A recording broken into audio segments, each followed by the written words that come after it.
Not every supercar is going to make it into the future. Some will be preserved, restored, and celebrated. Others will quietly disappear, not because they weren't fast or expensive, but because they were built on foundations that don't age well. The supercars least likely to survive share a few dangerous traits. The first is extreme electronic dependence. Cars built around complex software ecosystems, multiple control units, proprietary firmware, and locked diagnostic systems are ticking clocks. When those systems fail, the car doesn't degrade gracefully. It simply stops functioning. And when manufacturers discontinue support, there is no workaround. No replacement modules, no modern equivalents, no way to communicate with the car at all.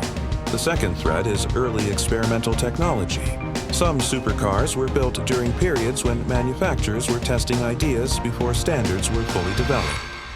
Early drive-by-wire systems, first-generation active suspensions, prototype hybrid systems. These cars weren't refined. They were learning platforms, and learning platforms don't age well. When parts fail, they're often unique to that model and that year. No aftermarket support, no donor cars. Once those parts are gone, the car follows. Another major risk is over-integration. In some supercars, one failure triggers everything. A sensor goes down and the suspension locks. A module fails and the engine won't start. Systems that should operate independently become chained together. When that chain breaks, the car becomes unserviceable. Then there's the issue of documentation. Some supercars were produced in such small numbers that proper service documentation barely exists. No wiring diagrams, no calibration procedures, no known repair paths. Without knowledge, even skilled technicians are powerless. Mystery kills cars faster than mileage ever will. Another silent killer is regulatory dependency. Cars designed to meet very specific emissions or safety regulations often rely on systems that can be modified or replaced legally later. As rules evolve, these cars become harder to register, repair, or operate. Eventually, they become static objects instead of machines. Finally, there's value imbalance.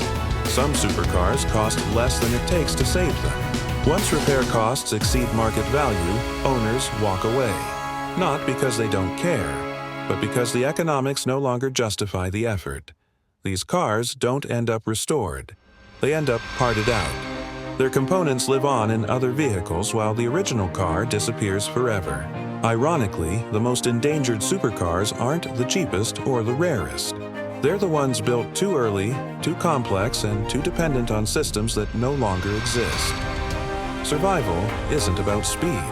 It isn't about prestige, it's about fixability. The future belongs to cars that can still be understood, repaired, and rebuilt.